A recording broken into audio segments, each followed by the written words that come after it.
Namaste, and welcome to our continuing series on the life divine with our beloved Ranga. We are now on page 456, and we're finishing the last sentence of the paragraph, and then we will begin a new paragraph. So we are starting a new chapter. We have started last time. The reality and the cosmic illusion. Now, which is chapter 6. Chapter 6. Yeah. The problem that Sri Aurobindo is discussing is this, that when you are in the physical world, you feel that everything is real. Okay? Everything around you is solid, real, tangible, and there is absolutely no doubt about it, that this is the physical world is absolutely real. But when you make your mind silent and you go to the level 2, the spiritual planes of consciousness, you suddenly you feel that the physical world is not as real as you thought it to be. Because the spiritual truth is that the subtler planes are more concrete and real than the grosser planes where the substance is gross. So this is what you feel, and that raises a problem. So how is it that suddenly I am seeing everything as unreal? So it's a cosmic illusion. So this is what Sri Aurobindo is discussing. So in our plane of existence, a table is a table. Yes. A chair is a chair. Yes. And when we rise to the... It's only an image. It's only a vague image, a silhouette. You see the table. It's not that you don't see the table. But it doesn't seem to have any reality at all. It doesn't seem to have any... It's a silhouette. Without any substance. Okay? That's what you feel. There are many sonnets of Sri Aurobindo where he explains this. It's a shadow play. The whole city is a shadow play for him. That's what he's discussing. Then he says, let's look into the problem and see why it is like that. So he says, we are going to pick up from there. He says that all mental cognition, there are three things that come into play. First is the knower, the one who is seeing, the seer. Then there is the object which is to be seen, which you can call the to be known. I have to know that. And the next is the connection between the two, which is the seer and the seeing, if you want. The seer to be seen and the knower. So Sri Aurobindo uses the words, the percipient, I am perceiving, and the percept, which is to be seen, and that which joins the two is perception. So, when I am seeing that there is an illusion, which of these three is causing the illusion? That is what he wants to examine. That's why it's such a difficult chapter. Yes, it's a very difficult chapter, because as you can see, he will start with, let us say that the percept that I am seeing, okay, the physical world that I am seeing is real. Let's begin with that. He is going to examine each case and all the combinations. Okay, so he is beginning with the supposition that the physical world is real. Then, if it is real, why am I seeing it as unreal? So, is it the problem of the percipient, or is it the problem of the perception? So, he starts discussing that. So, first he discusses, let us say that the perception is at fault. So let's examine perception and see what is its nature. Okay. Then he exhausts that possibility. Then he says, okay, now let us see if the percipient is the guilty party. It is percipient who is seeing wrong. So then again he examines the whole thing. Okay. So 1, 2, 3 possibilities already he has discussed. Next he says, I began with the supposition that the physical world is real. Now let me begin with the supposition that the world is unreal. Again the same process goes on. Is it the perception or is it the percipient? So you can see the number of combinations that is there is huge. Okay. So this is and each of these cases he refers back to the theories and all the possibilities. So it's a huge chapter and it's quite complicated. And Sri Aurobindo has if we had to do that, we would say case number 1, case number 2, case number 3. Okay? Then we start with A, A1, A2. Then we start case number 2. Again A1, A2 or B1, B2. Like that. But Sri Aurobindo doesn't do that. He is such a giant of an intellect, he expects you to understand. So the problem is, when I come to the third case, he has referred to something earlier in the 10 pages earlier. So you have to remember what he has said and mark down and note all the things. So that's why it is so difficult. I have tried to make a chart, okay, but I have not yet been able to do it because work goes on catching up, so I have not been able to do it. One day I hope to do it. Which case is which? Number them all, one by one. Okay, so this is what he's saying. So we pick up from there. Okay, so all mental cognition, I am reading the text now, the last bit of the paragraph. 1, 2, 3, 4, 5, 6, 7 lines, 8 lines above. Okay.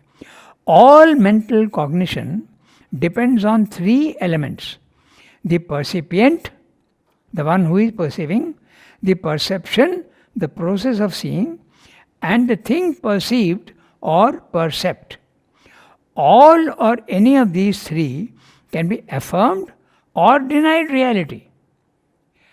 We can suppose all of them can be real or all of them can be unreal. Not all of them, each one separately. Okay? So, the question then is, which of these, if any, are real and to what extent or in what manner? If all 3 are rejected as instruments of a cosmic illusion, the further and consequent question arises, is there then a reality outside them? And if so, what is the relation between the reality and the illusion? So, each of these 3 cases he will examine, and if all of them are supposed to be unreal, is there a reality outside this region? Is Earth outside this field where you have these 3 elements: perception, perception. So this is what he is discussing. But to us, the Earth is real. Absolutely. You begin with that, but he is discussing the cosmic consciousness, the place where you have the cosmic illusion. Okay? The problem is starting there. So long as you are in the ignorance and you see the physical world as real, there is absolutely no problem for you at all. Mm-hmm. But the moment you make your mind silent and go and experience a cosmic illusion, yes, the problem starts. That's what he is discussing. And also he is discussing that because that is more real than this. Okay? Because when you are seeing the cosmic illusion, you are in a consciousness which is 100 times more real than the physical world. That's a problem. And this is before going into the overmental or supermental? Supermental, definitely. That's why I refer to it as 3 levels. Level 1, which is the field of ignorance, where these 3 play a part. Okay? Percipient, perception, percept. Then when you go to the spiritual planes of consciousness, that's level 2, where you see the reality and the physical world seems to be unreal. But we should also note that when you are in the level 2 of the spiritual planes of consciousness, which is composed of higher mind, illumined mind, intuitive mind and overmind. Then the third level is the supermind, where again standards change and you see things in a different way. So remember these 3 levels, it becomes easy to understand. The 3 levels are there in the Gita. It is also there in Sri Aurobindo's, not as I am saying in 3 levels, but for the easy understanding of the intellect, the mind, it is very convenient to separate them into 3. The lowest one, which is level 1, is composed of matter, life and mind. The level 2, which is the spiritual planes of consciousness, consists of, instead of those way of looking at things, okay, higher mind, illumined mind, intuitive mind, overmind. Level 3 is the supermind. And there is again level 4, which is above, which nobody has yet explode. The divine is infinite, so there is no end to him. So that's unexplored. It is the unmanifested and the avyakta. It has not manifested itself. And if any human being can go to that level, the link with the physical world is cut, so you can't come back to give a report. So it may develop, that link may develop afterwards in the next species. That's a supramental species. The Superman, if you want. Okay, that may happen. So this is what he is discussing. Now we go to the next paragraph. Yes. So the first supposition. It is possible to affirm the reality of the percept.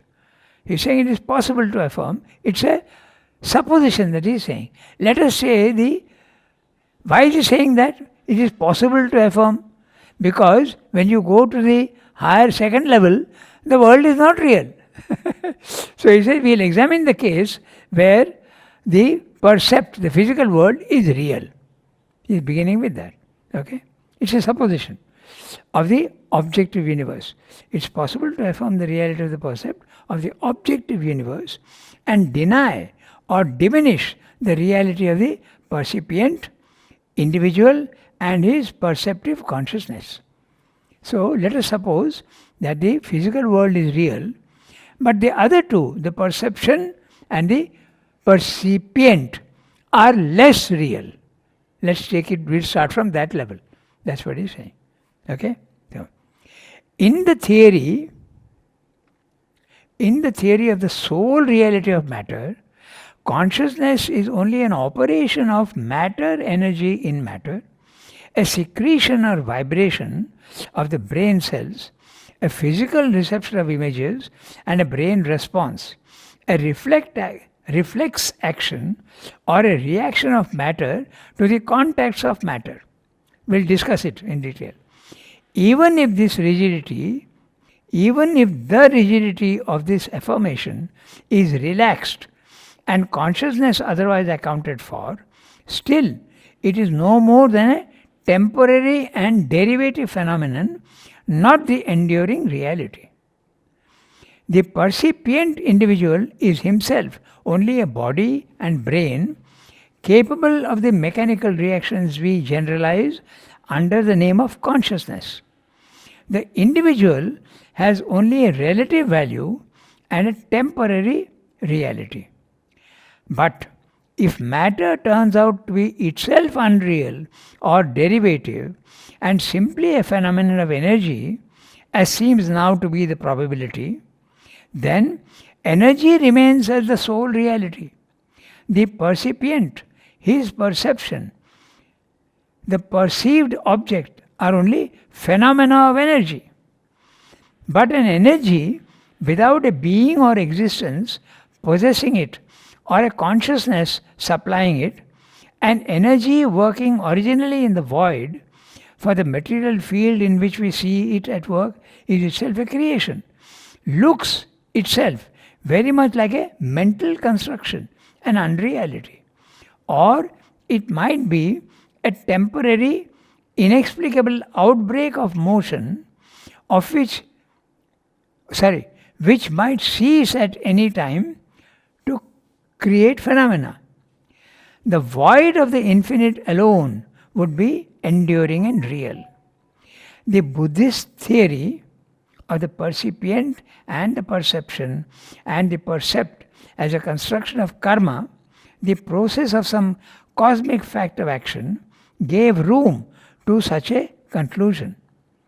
For it led logically to the affirmation of the non-being, void or nihil. It is possible indeed that what is at work is not an energy but a consciousness. As matter reduces itself to energy, seizable by us not in itself but in its results and workings, so energy could be reduced to an action of a consciousness, seizable by us not in itself but in its results and workings. But if this consciousness is supposed to work similarly in a void, we are exposed to the same conclusion, that it's a creator of temporary phenomenal illusions and itself illusory. void, an infinite zero, an original non-existence is alone the enduring reality. But these conclusions are not binding, for behind the consciousness, seizable in its works only, there may be an invisible original existence. A conscious energy of that existence could then be a reality. Its creations too, made out of an infinitesimal substance of being, impalpable to the senses, but revealed to them at a certain stage of the action of energy as matter, would be real, as also the individual emerging as a conscious being of the original existence in a world of matter. This original reality might be a cosmic spiritual existence, a pantheos, or it might have some other status. But in any case, there would be not a universal illusion or mere phenomenon, but a true universe. It's quite complicated. Is there any correlation with science and Buddhist theory? Science has not come to that yet.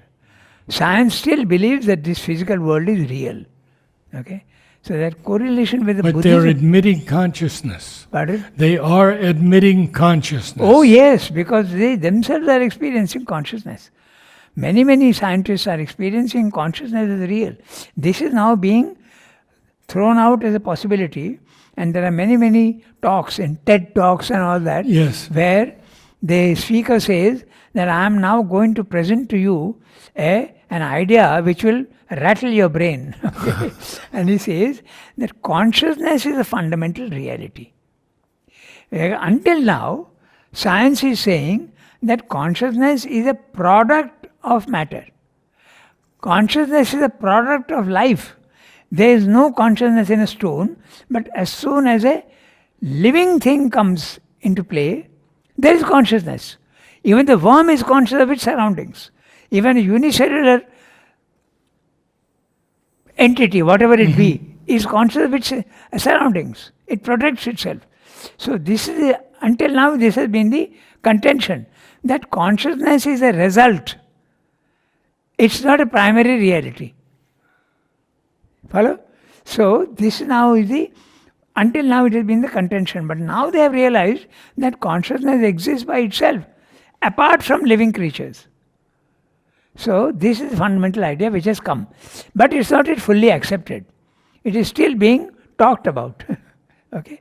So here what Sandra is saying is very interesting, and we'll have a look at that. It will take a whole session it will take, because there are so many cases that he's talking about. Okay. So, it is possible to affirm the reality of the percept. He starts with that. The physical world is real. Let us start with that supposition, okay, of the objective universe, and deny or diminish the reality of the percipient individual and his perceptive consciousness. Why is he saying that? Because if you say that all three are real, then it is impossible to explain how the illusion can come. So illusion is a fact of spiritual experience. You do see that. So if you begin with that, the other must be unreal, little bit at least. So that's what he's going to examine. Okay, clear his argument? So he is reducing the reality of the perception and the percipient. Case number 1, the physical world is real. In the theory of the sole reality of matter, consciousness is only an operation of matter energy in matter, a secretion or vibration of the brain cells, a physical reception of images and a brain response, a reflex action or a reaction of matter to the contacts of matter. Okay? I am matter, and the physical world is matter, and I am seeing and I am reacting to it. Okay? So this is a scientific view, and seems very logical. Okay?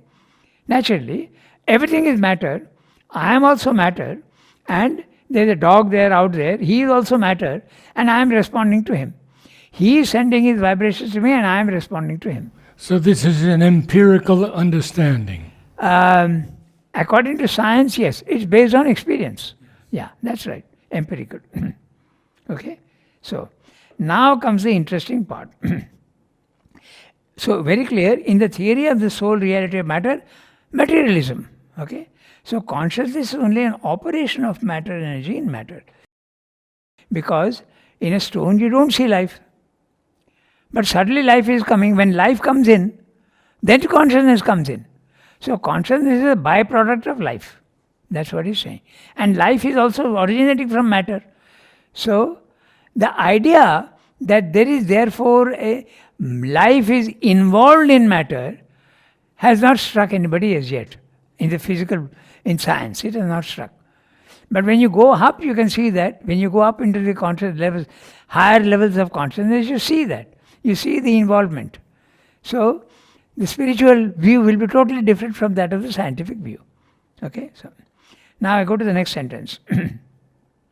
Or rather, discuss the phrases here. In the theory of the sole reality of matter, consciousness is only an operation of matter energy in matter, a secretion or vibration of the brain cells. Okay, a physical reception of images and a brain response. A physical reception of images.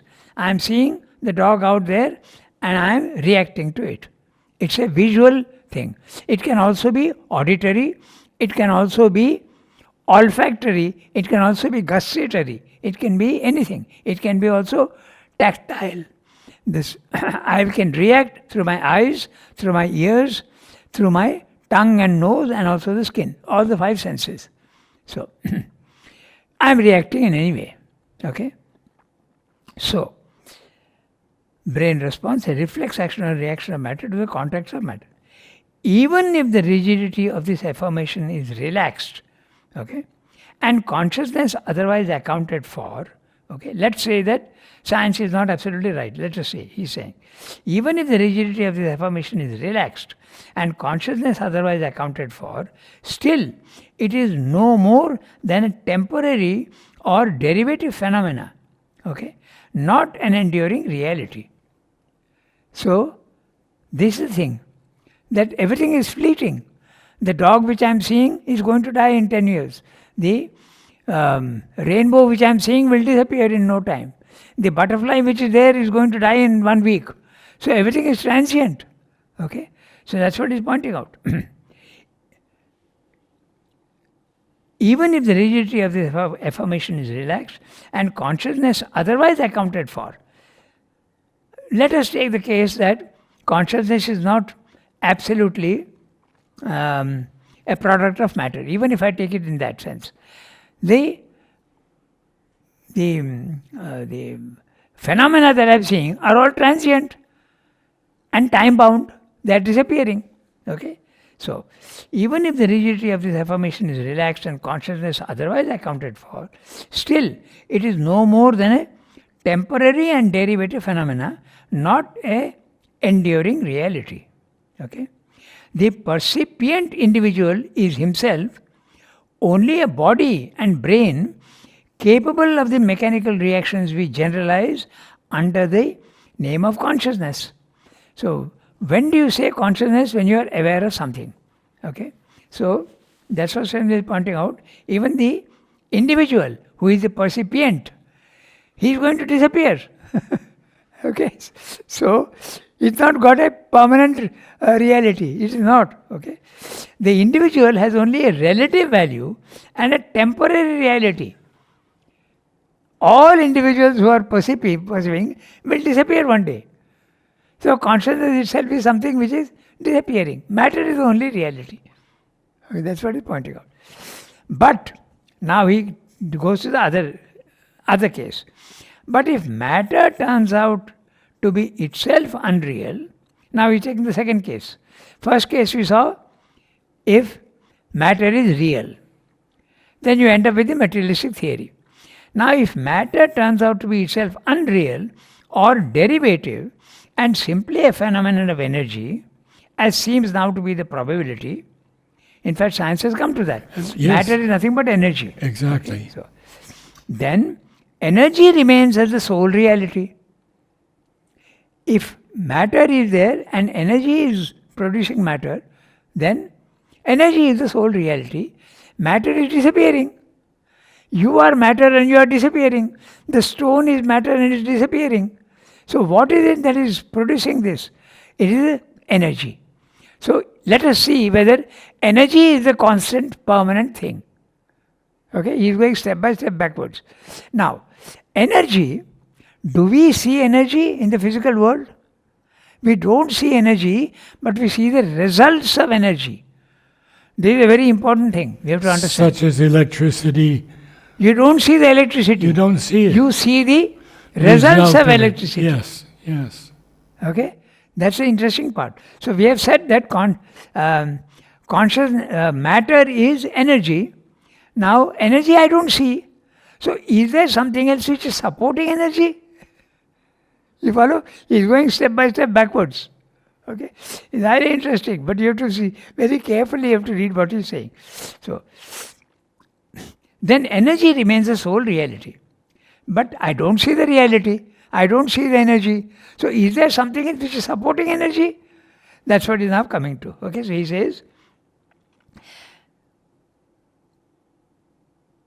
so now he says, but an energy without a being or existence possessing it or a consciousness supplying it, an energy working originally in the void for the material field in which we see it at work is itself a creation. Okay? All creations are temporary and therefore they are not as real as we think it to be. Okay? Looks very much like a mental construction and unreality. So, because I am not seeing electricity, how can I be sure that energy is real, or is there something more fundamental supporting the energy? Just as consciousness is supporting matter, consciousness is supporting matter, energy is supporting matter. Is there something else which is supporting energy? The energy. So he's saying it could be consciousness or something else. Okay, so that's what he's discussing now. But an energy without a being or existence possessing it, or a consciousness supplying it, an energy working originally in the void, okay? Originally in the void, it doesn't have a substance with which it is producing things. See, a chair can be a conception in the mind. It can be a conception. But it needs a substance. The wood is the substance which gives reality to the concept. So, is there a substance which he calls existence? So, is there a substance which is supporting the energy? That's what he's discussing. So where is the consciousness here? That will come later on. He's just going on step by step, he's going backwards. Huh? Okay. So, consciousness, we are discussing the first case where matter is the only reality. Then he's going step by step and seeing the consequences. Okay? So, the first case, consciousness is not a fundamental thing. Matter is a fundamental thing. But matter is energy. Energy is supporting matter. Matter is disappearing. Remember that. That's interesting. Matter is disappearing. So, you are beginning your thinking with matter is real. Okay? Matter is real. But it is disappearing. You are disappearing, the stone is disappearing. So how is energy supporting it? That's right. That's exactly what he's saying. So if energy is supporting it, energy I don't see. So is there something else supporting energy? You follow? So he goes backwards like that one by one. So this is what we have to understand. Okay, so but for the energy working itself in the void, it is working in the void. Does it have a substance with which it is working? That's what he's saying. So ultimately you will come to there is a substance, and that substance is Sat. Okay? It's the subtlest of substance. As we know, that substance itself can be gross, it can be subtle, it can be the subtlest. So that's what is slowly coming to. Okay? So you need a substance to support these things. Okay, so then that substance can be real. Okay, so looks itself very much like a mental construction and unreality. Or it might be a temporary, inexplicable outbreak of motion which might cease at any time to create phenomenon. Okay? The void of the infinite alone would be enduring and real. So, if that is the conclusion, is there any theory which supports this contention? He says the Buddhistic theory supports this contention. There is nothing supporting the energy, it's all a vague thing. Then he will examine, now let us see whether the energy itself is being supported by something real. The Buddhists are saying it is not supported. Okay, so the Buddhistic theory of the percipient and the perception and the percept as a construction of karma, the process of some cosmic fact of action, energy, gave room to such a conclusion. For it led logically to the affirmation of the non-being, void or nihil. As I keep going back, I see that nothing is supporting the energy. And the energy is something which is happening here. Karma is the only thing. And it's a construction of karma. And you have to break the karma to come out of the physical world. That's the solution of the Buddhistic. So, okay? It is possible indeed that what is at work is not an energy but a consciousness. Now he says, Buddhistic theory says there is nothing supporting the energy. But let us now examine whether there is something supporting the energy. And let me call it consciousness. Okay? So, it is possible indeed that what is at work is not an energy but a consciousness. Okay? So consciousness supporting the energy. As matter reduces itself to energy, seizable by us not in itself but in its results and workings, so energy could be reduced to an action of consciousness, seizable by us not in itself but in its results and workings. Just as I could not see energy, but I could see the results of energy, and if I go with that, then everything seems to be a blank, and that's what the Buddhists are saying. Okay, that's possible. Now, suppose the energy itself, let me suppose the other case, where energy is being supported by, let me say, consciousness.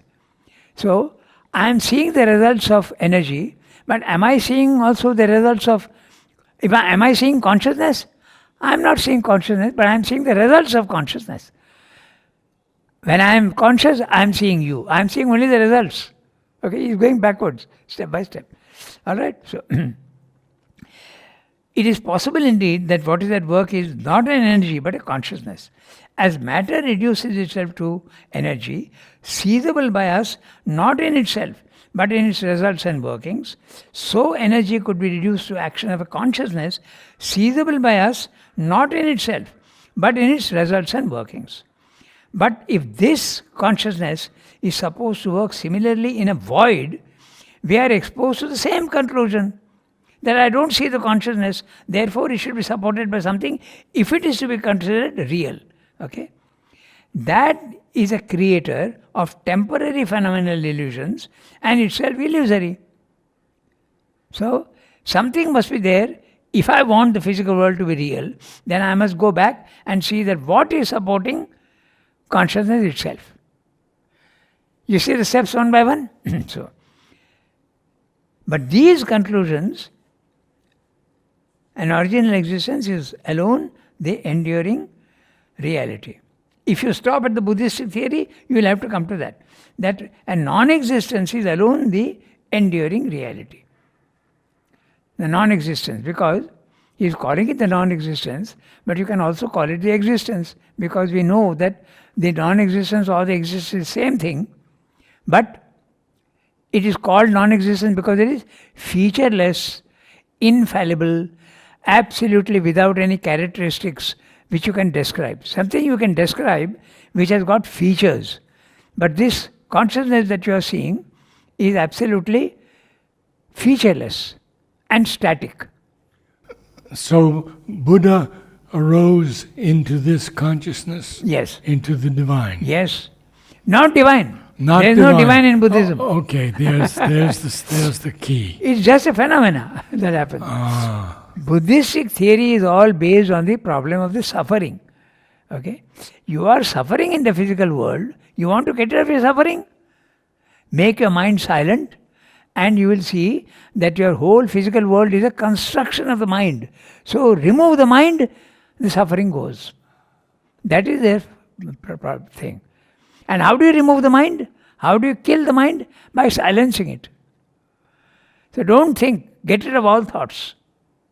and his compassion. The compassion comes, there are two theories in Buddhism. There is the Hinayana and the Mahayana. Okay? So the compassion comes in the Mahayana, not in the Hinayana.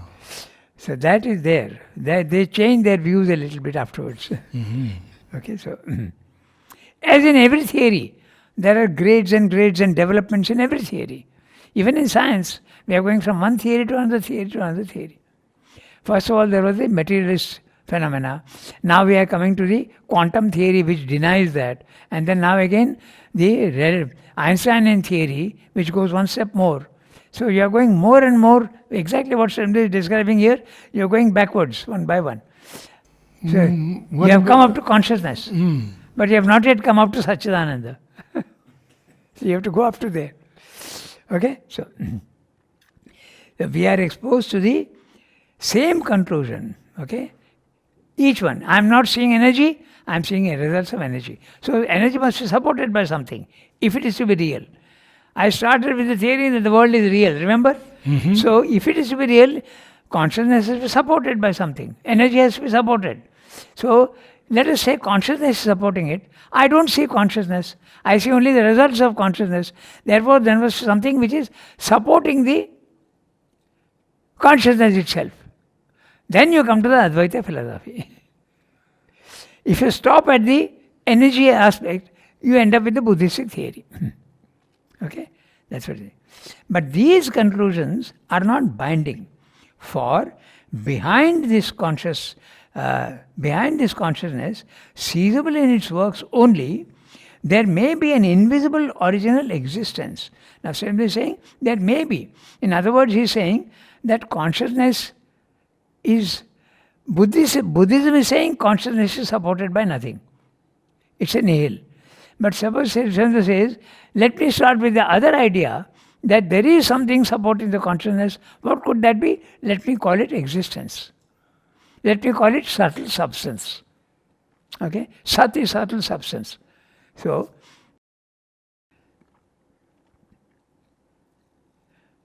for behind the consciousness seizable in its works, only there may be an invisible original existence. Invisible original existence. A conscious energy of that existence could then be a reality. Okay? It could be. Its creations too, made out of an infinitesimal substance.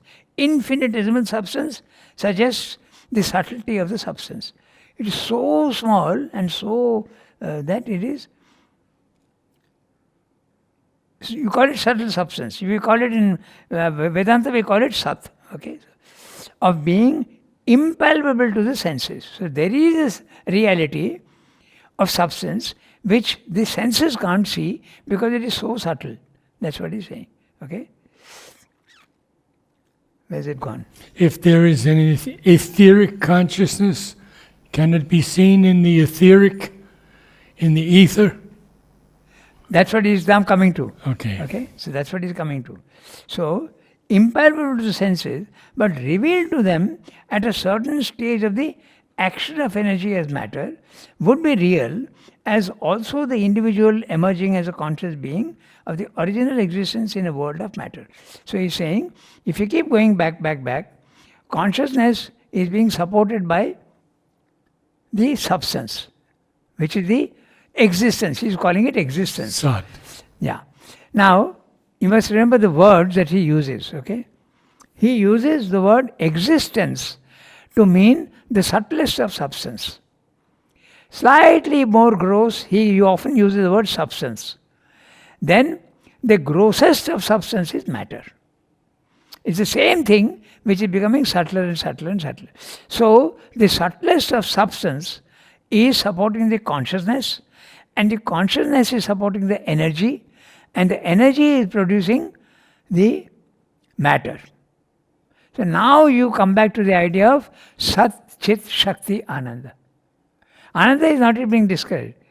But Sat is the subtlest of substance, which is supporting the consciousness, and the consciousness is also power, energy.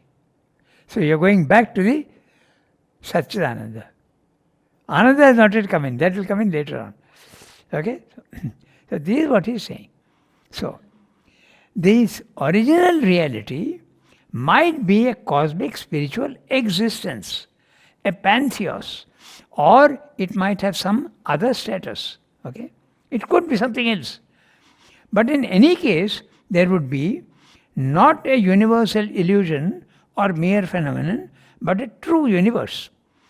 So, if I start from the theory that the world is real, I see that it's not as real as it is, because it's disappearing. So I start going backwards, saying one by one, it's possible then that something eternal is there which is supporting all these things. Then the world is real. In other words, if you go to Satchidananda, the world is real. But if you stop in the middle, okay, then the world is unreal. That's the argument he's giving here in this place. So when he speaks of the pantheos, the pantheistic philosophy is that God is in everything. Yeah, so that's what he's suggesting. A cosmic spiritual existence, a pantheos. That's right. So, or it might have some other status. There could be something even beyond that. We don't know. We are examining. Okay? But in any case, there would be not a universal illusion or mere phenomenon, but a true universe. So, if we start going backwards, we see that the physical world can be real at a certain stage of development. But if you stop in the middle, then you see the physical world is unreal. So now he will come back to the classical theory of illusionism. So we will take it up next time. Good. Or next time, we'll go back and Maybe finish. we go back to those 10 pages, yes. As I told you, this is a very difficult. Even this para you saw, how much is there? Each step he is going backwards one by one. And the words can sometimes be confusing. That's why I'm using simple words. I'm using the word energy is supporting matter. Matter seems to be disappearing. So if I say that matter is real, something must be supporting it. Because matter is disappearing. Stone is disappearing, you are disappearing, I am disappearing. Even this computer will disappear. So what is it that is making it real? Energy. But energy I don't see. So what is supporting energy? A consciousness. But consciousness also I don't see. So what is supporting it? A substance. This cosmic energy. Let's call it pantheos or whatever you want. So if that is true, if you go to that level, the world is real. Up to that point he has come. So you can see how complicated it is. Okay? So we stop here today. Thank you, Ranga. It's 10:30. Namaste all. Thank you for attending. We'll see you next week.